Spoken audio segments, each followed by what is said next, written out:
성령 충만의 역사가 여러분과 함께 하시는 줄로 믿습니다. 저도 지난 한 주간 동안 불가리아의 선교 현장과 또 사도 바울의 복음 선교 여정을 따라서 성지순례하면서 성령님의 돌보심 또 인도하심을 깊게 체험하고 돌아오는 시간이 있어서 감사했습니다. 불가리아의 파송, 예수님을 통해서 우리 새신교회가 파송한 강윤식 선교사님, 김세원 선교사님, 특별히 강윤식 선교사님은 우리 새신교회 역사에서는 우리가 다 기억해야 될 상징적인 인물입니다. 새신교회는 시작할 때 주일학교 학생 2명으로 시작이 됐다. 이게 우리 공식적인 역사인데 그 중에 한 학생이 바로 강윤식이라는 어린이였습니다. 그 어린이가 자라나면서 교회 안에서 대학을 진학했고 대학에서 환경공학을 공부하고 또 이어서 선교사가 되고자 감리교 신학대학원에 진학하고 졸업하고 새신교회에서 전도사 생활을 하다가 2002년도에 불가리아로 선교사로 파송이 되었습니다. 원래는 네팔 선교사를 꿈꾸면서 그렇게 준비를 하고 있었습니다만 성령께서 인도하셔서 불가리아에 파송이 되었습니다. 그때부터 지금까지 처음에 품은 마음 변하지 않고 17년 동안, 그렇죠. 지금 온 강희건 형제가 9살 때 떠나서 지금 17살이 고등학교 졸업할 나이가 됐으니까 17년 동안을 변함없이 그곳에서 선교의 꿈을 심고 있는 그러한 과정이었습니다. 주일 오전 예배를 강윤식 선교사와 김세원 선교사가 처음에 불가리아에 파송되어서 섬기고 동역했던 소피아에 있는 닥터 롱 기념 연합감리교회에서 주일 예배를 드렸습니다. 닥터 롱이라고 하는 선교사가 세웠다 해서 그렇게 교회 이름이 붙었습니다. 불가리아는 불가리아 정교회가 국가 종교입니다. 이렇게 압도적인 정교회 사회에서 모든 개신교회는 다 이단으로 취급을 받는 그런 상황이었습니다.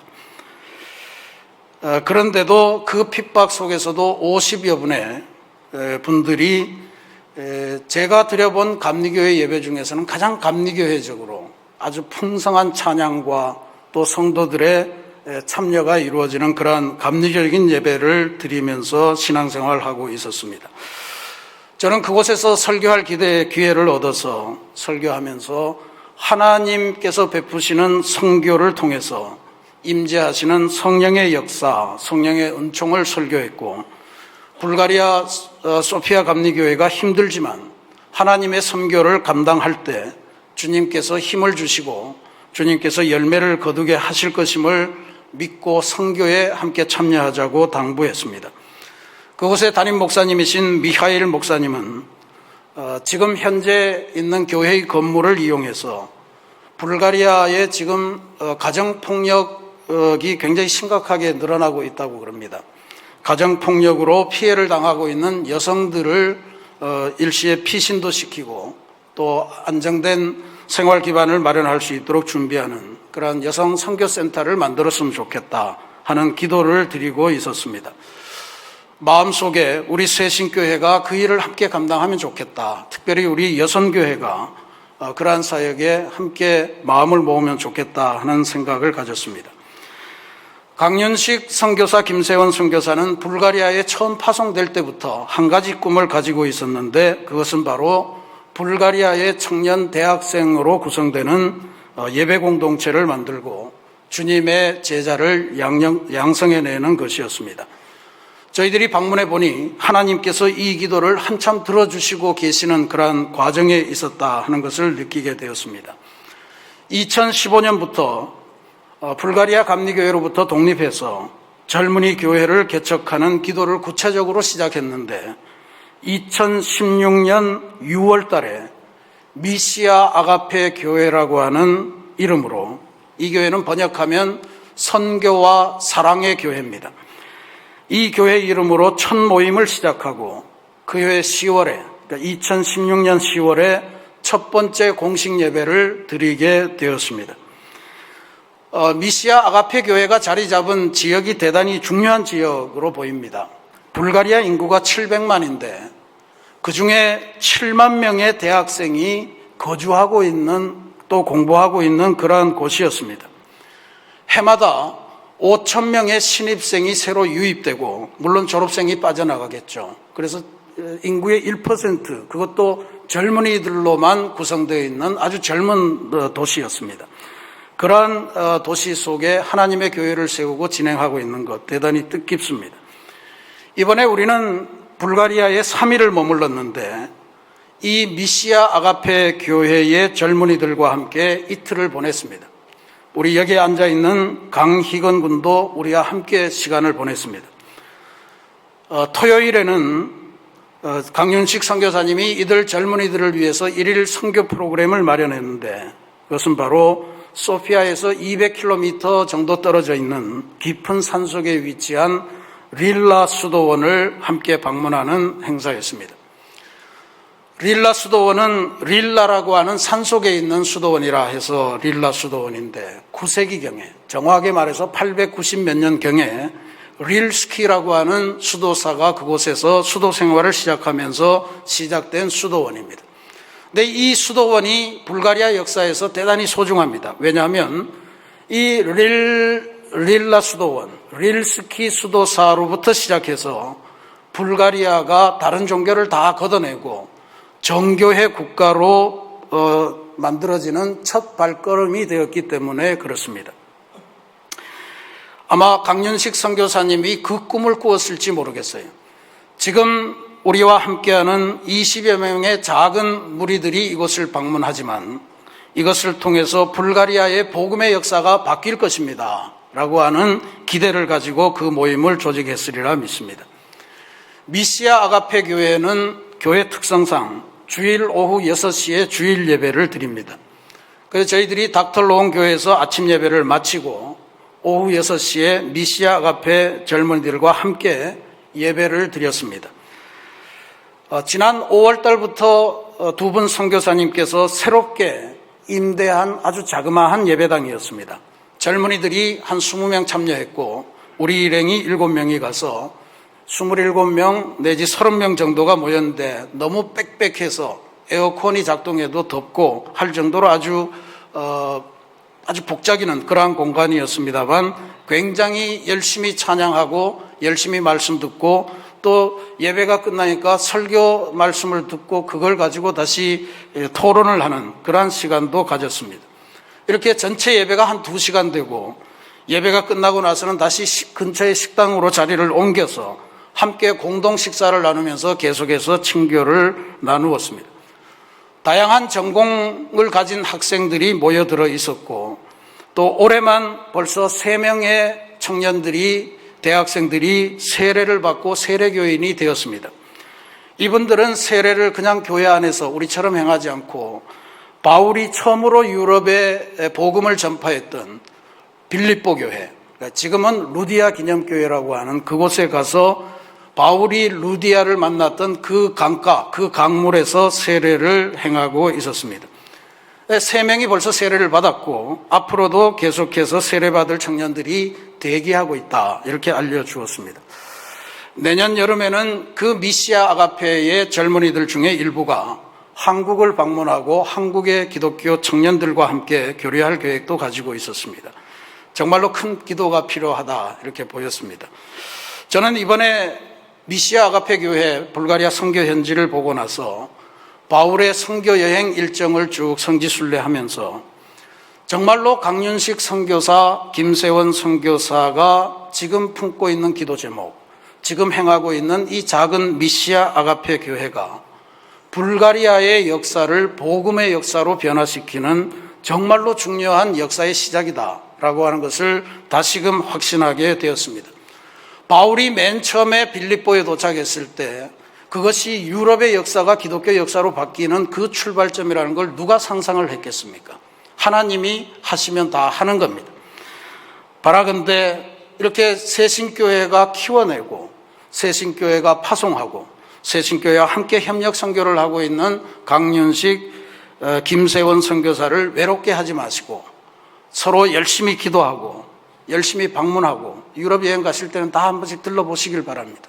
그렇게 해서 정말로 큰 하나님의 선교의 열매를 맺는 그러한 역사가 나타나기를 계속해서 협력하시고 기도해 주시기를 부탁드립니다.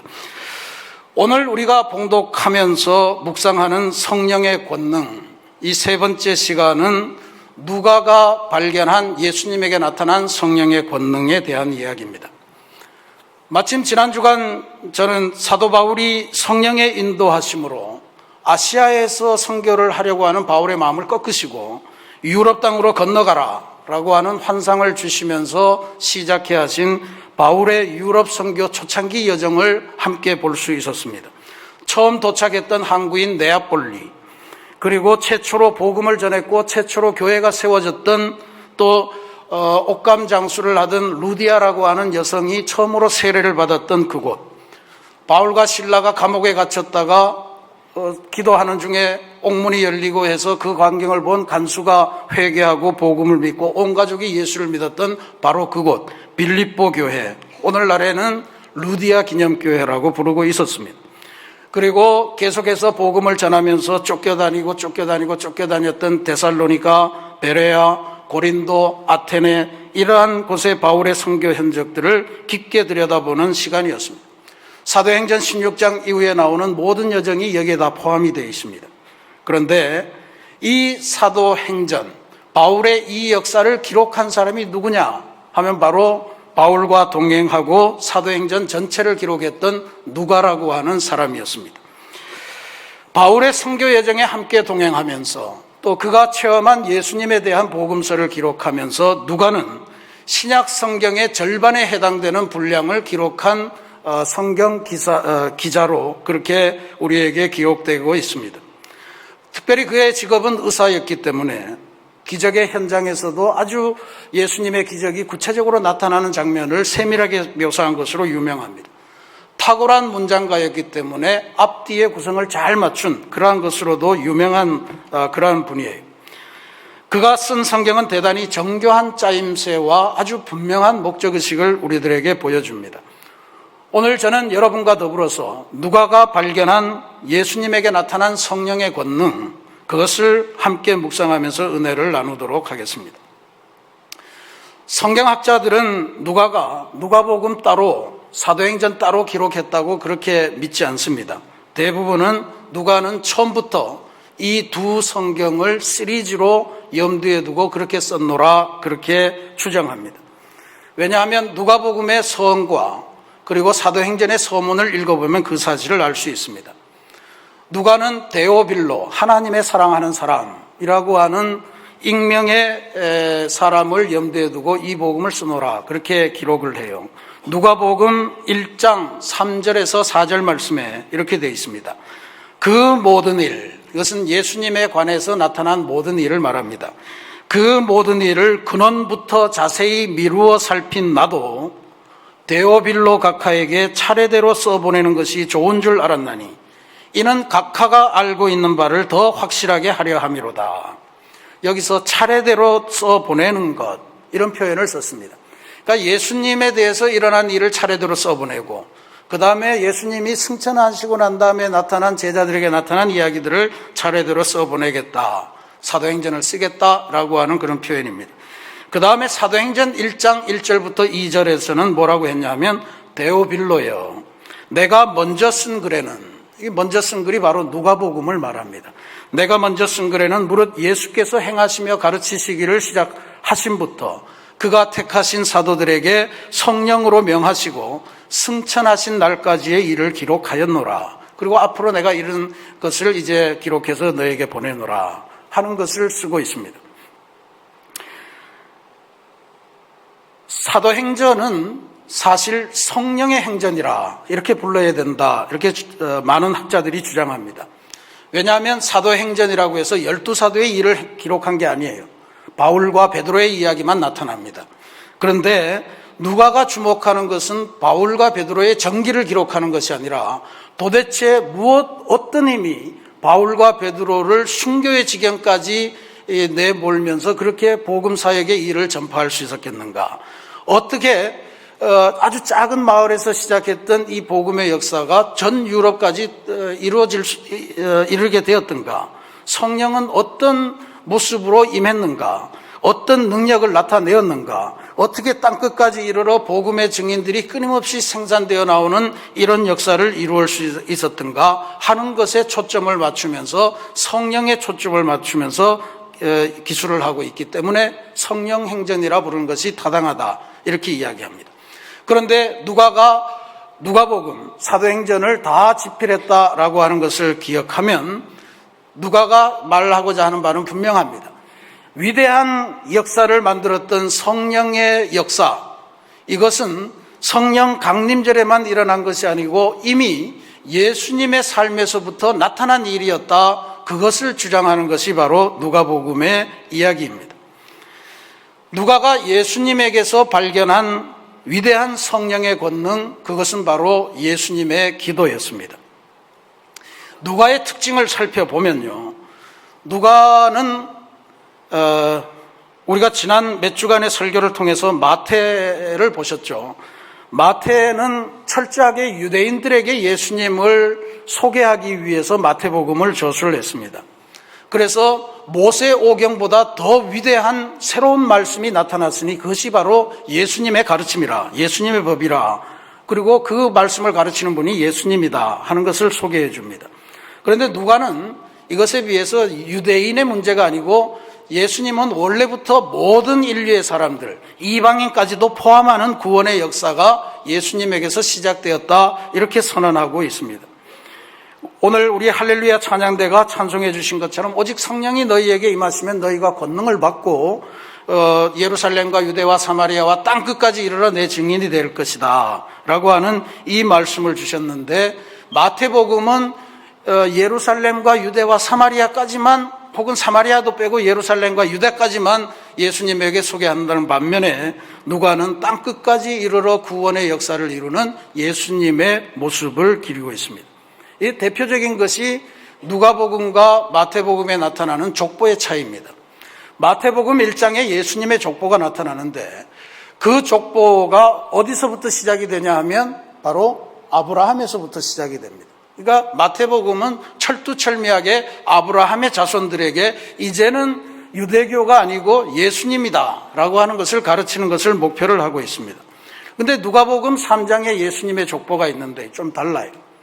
마태복음 위에서부터 아브라함부터 쭉 14대 해서 예수님이다 이러는데, 누가복음은 밑에서부터 막 올라갑니다. 누구의 아버지는 이렇게 올라가면서 어디까지 올라가냐 하면 아담까지 올라가요. 처음부터 유대인의 조상 아브라함의 자손들을 염두에 둔 것이 아니고 온 인류를 구원하시는 예수 그리스도의 사역을 염두에 둔 그러한 복음이다라고 하는 것을 누가가 이야기합니다. 그래서 누가복음에는 유독 잃어버린 것을 다시 찾는 것에 대한 기쁨, 또는 세상 사람들이 다 무시하고 멸시하는 사람들이 주님의 은혜로 구원의 상징, 영생의 비결이 될 수 있다는 것을 보여주는 본문으로 가득합니다. 모든 사람들이 경멸하던 사마리아 사람이 선한 일을 행함으로써 영생의 징표가 될 수 있다고 하는 선한 사마리아 사람의 비유, 사람들을 착취하면서 무시당하고 그리고 제 나름대로는 부자가 되었다고 생각하는 삭개오가 회개해서 주님을 영접하는 그러한 역사를 봤습니다. 또 누가복음 15장에 가면 잃었던 드라크마를 찾아내고 기뻐하는 주부의 모습, 잃었던 양 한 마리를 찾아내고 훨씬 더 기뻐하는 목자의 모습, 잃었던 아들을 다시 찾음으로써 기뻐하는 아버지의 모습, 이런 것들을 쉴 새 없이 보도하고 있습니다. 이것은 누가의 특징입니다. 땅끝까지 이르러 복음의 증인되게 하시고 모든 사람들을 구원의 길로 이끄시는 주님의 마음, 주님의 능력, 이것이 누가의 포인트입니다. 모두 구원에서 탈락되었다고 믿었던 이방인들에게 예수님으로 말미암아 구원의 역사가 새롭게 열리고 있다는 것을 알려주는 거예요.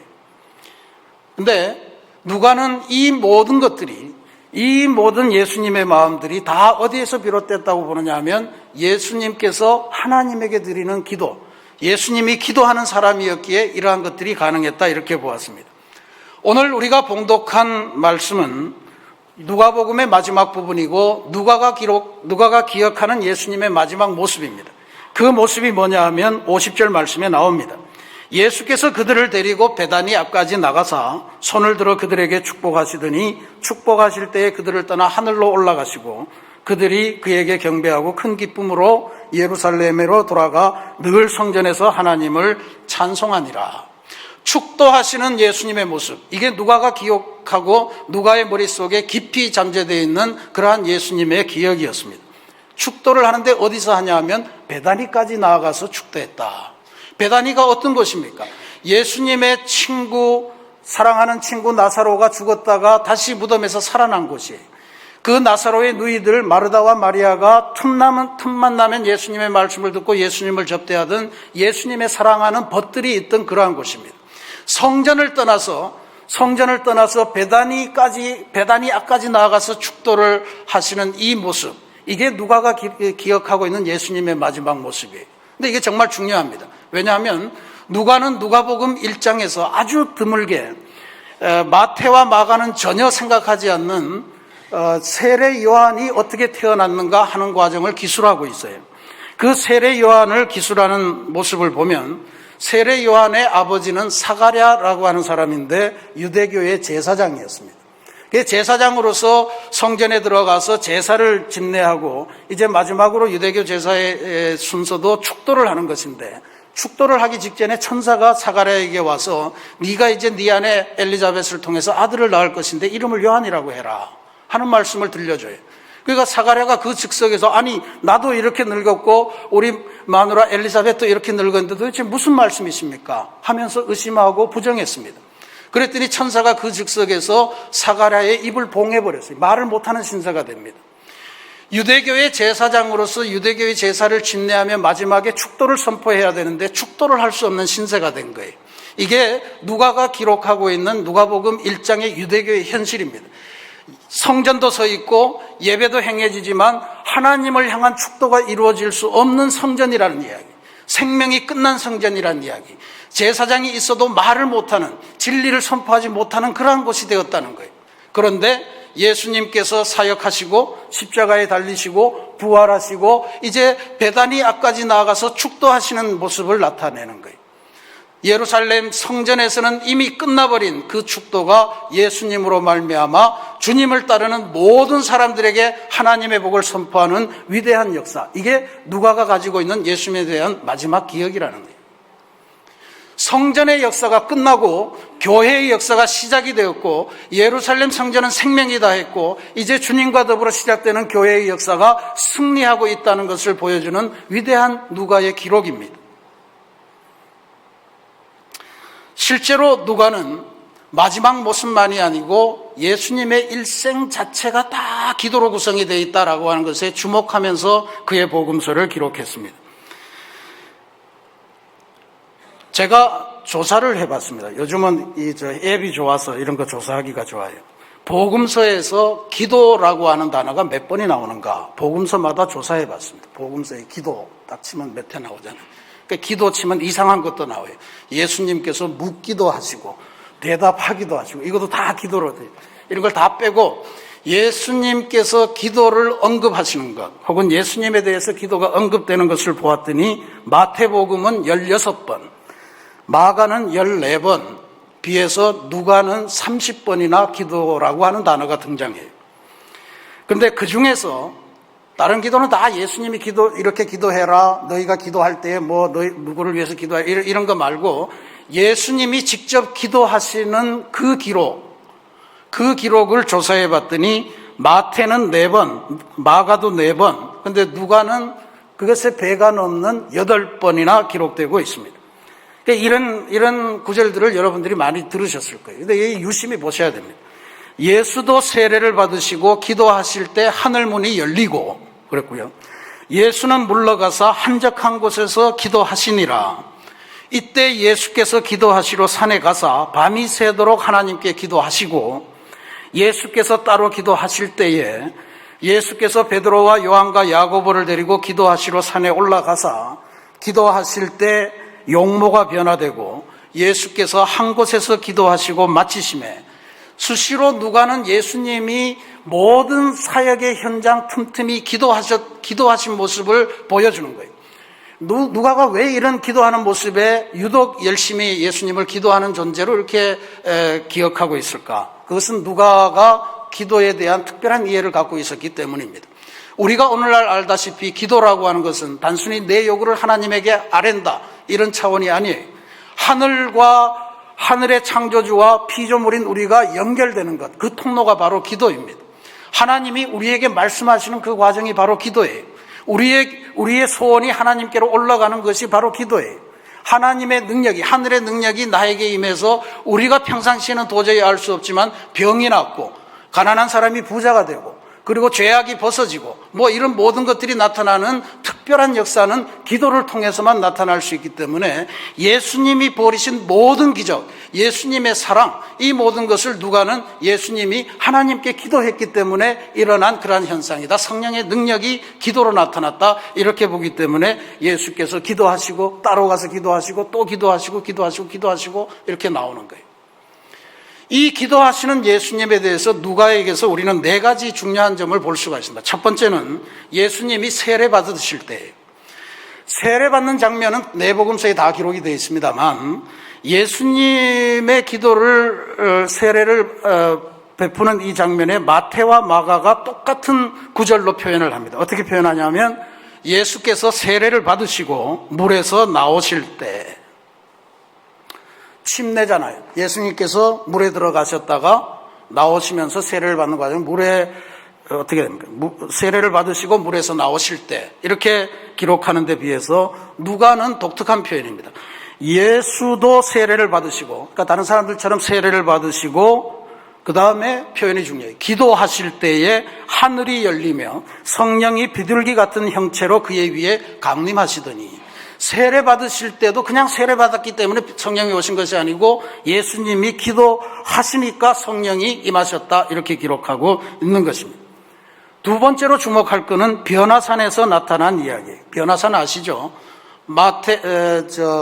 예수님의 수제자들 베드로와 요한과 야고보를 예수님이 따로 데리고 가셔서 어느 산에 가셨는데, 그래서 기도하는 중에 예수님이 아주 영광스러운 모습으로 변화되고 엘리야와 모세와 함께 셋이 서서 하늘의 대화를 나누시더라 하는 장면입니다. 이 장면을 다루는 마태와 마가복음의 구절은 이렇습니다. 역시 똑같습니다. 제자들을 따로 데리시고 높은 산에 올라가셨더니 그들 앞에서 변형되사, 이게 마태와 마가의 기록입니다. 반면에 누가는 이렇게 기록합니다. 베드로와 요한과 야고보를 데리고 기도하시러 산에 올라가사 기도하실 때에 용모가 변화되고, 예수님이 기도하실 때 변화되는 능력이 나타났다, 이렇게 기록하고 있는 거예요. 그 다음에 세 번째로는 부활하셔서 제자들에게 나타나신 장면입니다. 누가만 특별히 기록하고 있는 부활하신 예수님의 행적이 바로 엠마오로 가는 두 제자를 만나주신 기록이에요. 이 엠마오로 가는 두 제자는 예수님의 십자가 사건으로 인해서 주님이 죽었으니 이제는 우리도 더 이상 어떻게 해볼 길이 없으니 다시 옛날로 돌아가서 먹고 살자라고 하면서 낙향하는 중입니다. 실망하는 과정인데, 그 가는 길에 주님께서 그 제자들에게 나타나셔서 주님이 가르쳐주신 신구약의 말씀, 그 다음에 십자가 사건, 부활의 이야기를 전부 다 쭉 이야기해 주는데, 그 말씀을 전해줄 때에 이 제자들은 전혀 주님을 알아보지 못했습니다. 언제 주님을 알아봤는가? 누가가 이렇게 기록합니다. 그들과 함께 음식 잡수실 때에 떡을 가지사 축사하시고 떼어 그들에게 주시니 그들의 눈이 밝아져 그인 줄 알아보더라. 떡을 가지사 축사하시고, 이게 뭡니까? 이게 기도하사, 이런 뜻입니다. 이게 기도하실 때에 그들의 눈이 밝아져서 주님인 줄 이제서야 알아보더라. 주님께서 기도하시면 하늘의 능력이 임하시는 그 과정을 누가가 직접 묘사한 거예요. 마지막으로 중요한 게 있습니다. 예수님께서 십자가에서 달리셔서 7마디의 말씀을 하셨다라고 하는 걸 우리가 잘 알고 있습니다. 십자가 위에서 7마디 말씀을 하셨다 그래서 유식한 표현으로 가상칠언이다, 이렇게 이야기를 합니다. 이 가상칠언 7마디 말씀 중에서 3마디의 말씀이 누가복음에서 나와요.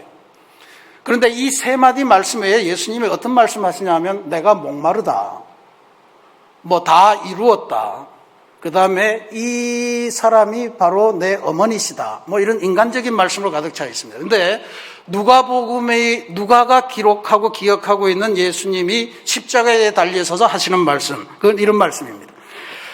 아버지, 저들을 사하여 주옵소서. 자기들이 하는 것을 알지 못함이니이다. 이 첫 마디입니다. 두 번째는 내가 진실로 내게 이르노니 오늘 내가 나와 함께 낙원에 있으리라. 두 번째입니다. 세 번째 말씀은 아버지, 내 영혼을 아버지 손에 부탁하나이다. 위대한 거예요. 누가는 예수님은 십자가에 달리셔서도 기도하신 분이다 라고 하는 것을 기억하고 있습니다. 그래서 예수님의 7마디 말씀 중에 기도의 형태로 되어 있는 것 보세요. 아버지, 저들을 사하여 주옵소서. 자기들이 뭔 짓을 하는지를 모르고 있습니다. 자기를 십자가에 못 박고 죽이고 찌르고 모욕하고 조롱하고 이런 사람들을 향해서 용서를 선포하는 기도예요. 내가 진실로 내게 이르노니 오늘 내가 나와 함께 낙원에 이르리라. 예수님 옆에 같이 달렸던 그 흉악한 강도가 주님 앞에 우리를 기억해달라고 하니까 예수님이 즉각적으로 선포하신 천국에 이를 것이라고 하는 축복의 기도였어요. 아버지, 내 영혼을 아버지 손에 부탁하나이다. 이제 인생을 마감하면서 주님에게 나를 영접해달라, 하나님에게 나를 영접해달라고 하는 영접의 기도를 드리고 있는 것을 볼 수가 있습니다. 기도하시는 예수님, 이게 누가가 발견한 예수님에 대한 가장 중요한 기억이었습니다. 사랑하는 우리 새신교회 성도 여러분, 예수님에게 임하신 성령의 권능이 기도하는 분으로 나타났다는 것을 누가복음을 통해서 확인하셨습니다. 기도하셨기 때문에 위대한 역사가 나타났다는 것이 누가의 증언입니다. 실제로 누가는 성령이 임하는 과정, 그것도 제자들이 모여서 기도할 때 일어났다는 것을 사도행전 2장에서 분명히 기록하고 있습니다. 성령의 역사가 놀랍지 않습니까? 죽은 사람도 살아나고요, 날 때부터 걷지 못하는 사람도 걷게 되고요, 아무리 첩첩산중에 또 구중궁궐 같은 그러한 감옥 속에 가두어도 옥터가 흔들리고 옥문이 열리고 손발에 착고가 열리면서 해방되는 것이 바로 성령의 역사예요. 죽은 사람이 살아나는 게 성령의 역사예요. 근데 이 성령의 역사가 어디에서 비롯되냐? 하나님께 기도하는 데서부터 비롯된다. 이것이 바로 누가가 예수님을 통해서 발견한 것이었습니다. 기도할 때에 날 때부터 걸어본 적이 없는 사람이 일어나서 걷고 뛰면서 성전 안에서 주님을 찬양하는 역사가 나타났습니다. 기도할 때 옥문이 열리고 손발에 착고가 불리며 새로운 인생으로 해방되어가는 그러한 역사가 나타났습니다. 기도할 때 죽었던 다비다가 살아났고, 기도할 때 모든 성도들이 있는 것 없는 것 다 나누어서 이곳에 천국의 공동체를 만드는 위대한 역사가 나타났다는 것이 누가가 기록한 성령의 역사요, 기도의 능력이었습니다. 우리는 이제 6월을 마감하고 7월 달로 접어듭니다. 저는 새신교회 담임 목사로서 여러분에게 권면드리고 부탁드립니다. 누가가 가르쳐준 기도하시는 예수님, 이 예수님의 모습을 보면서 우리도 기도하는 삶으로 변화되어서 새로운 하반기를 열어가시는 은혜가 충만하기를 기도드립니다. 오늘 오후부터 우리 교회는 여름 행사가 시작되는 것을 위해서 특별 기도회를 진행합니다. 오늘 오후 예배에 우리 교회 학교의 여름 사역을 위한 발대 예배가 진행되면서 기도회가 시작이 됩니다. 내일부터는 3일까지 7월 달 월초 새벽 기도회와 성찬 새벽 기도회가 거행이 됩니다. 또 7월 8월 2달 동안 여름 말씀 축제와 선교를 위한 수요 기도회로 변형해서 진행합니다. 모든 기도회, 그리고 여러분들이 특별히 드리시는 새벽 기도회를 통해 하나님의 위대한 역사를 체험하는 귀한 하반기가 시작되기를 부탁을 드리겠습니다. 기도하시는 가운데 말씀으로 이 세상을 날아다니고 말씀으로 이 세상을 뛰어다니는 위대한 인생으로 변화되시기를 바랍니다.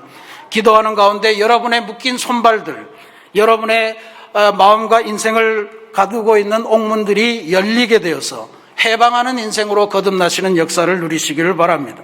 기도하는 가운데 여러분의 질병이 말끔히 낫기를 바랍니다. 기도하는 가운데 여러분의 죽었던 심령, 메말랐던 심령이 새로운 생명으로 부활하는 역사를 체험하시기를 주님의 이름으로 부탁드립니다.